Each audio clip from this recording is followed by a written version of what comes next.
ఈ యొక్క రాజ్యాంగాన్ని పార్లమెంట్ లో ప్రవేశపెట్టి చట్టబద్ధం చేసినటువంటి నెహ్రూ గారు. ఇంత గొప్ప సినిమాలు వస్తే మరి కేంద్రంలో బీజేపీ ప్రభుత్వం ఒక్క అవార్డు కూడా సినిమాకి ఇవ్వలేదు, ఆ యాక్టర్కి ఇవ్వలేదు. జై భీమ్ సినిమా వచ్చింది మధ్యలో. అంటే ఒక్క మామూలు మహిళ భర్త దొంగతనం పేరుతోటి ఒక ఉన్నత వర్గాలు కేసు పెట్టి ఇబ్బందుల పాలు చేస్తే చేతిలో సంఘంలో బిడ్డ కడుపులో మరి రూపం పోసుకునేటువంటి బిడ్డ యొక్క సినిమాను అద్భుతంగా మన ముందు తీసుకొచ్చింది. అవునా, మాకు ఈ హక్కులు ఉంటాయా అని ఎంతో మందికి ఈ సినిమా ప్రేరణగా నిలిచింది. కానీ అలాంటి సినిమాను ప్రోత్సహించలేదు, అలాంటి వాళ్ళకి అవార్డు రాలే జై భీమ్ సినిమా లాంటి వాటికి. కానీ ఇవాళ పోలీస్ అధికారులు చట్టబద్ధంగా ఉండేటువంటి డ్యూటీలో ఉంటారు.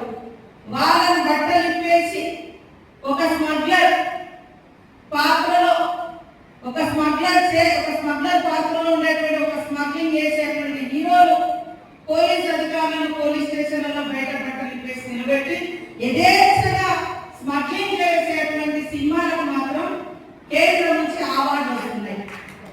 ఏం చేయాలి? ఇలాంటిదేనని ప్రోత్సహించేది.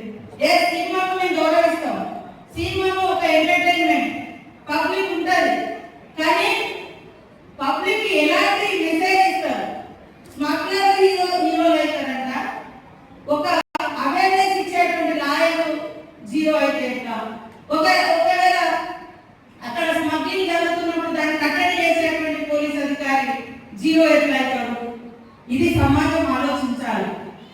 కాబట్టి సినిమా యాక్టర్లైనా సినిమా ప్రొడ్యూసర్స్ అయినా డైరెక్టర్లు అయినా ఈ సమాజాన్ని ఒక ఉన్నతమైనటువంటి సన్మార్గంలో తీసుకెళ్లేటువంటి లక్షణాలు, ఇతరుల గురించి తప్పించేటువంటి భావాన్ని, ఇతరులకు హెల్ప్ చేసే భావాన్ని, ఇతరుల గౌరవాన్ని కాపాడే విధంగా సినిమాలు తీస్తే సమాజం ఇంకా సన్మార్గంలో నడుస్తుంది.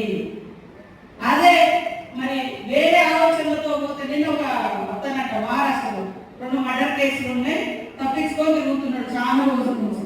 ఎక్కడ దొరికిందంటే మరి ఈ సినిమా పుష్ప 2 సినిమా చూసుకుంటూ దొరికేది. అంటే వాళ్ళకు అది ఏ రకమైన ఇంకా నేరాలు వెళ్ళడానికి కూడా ఒక మెసేజ్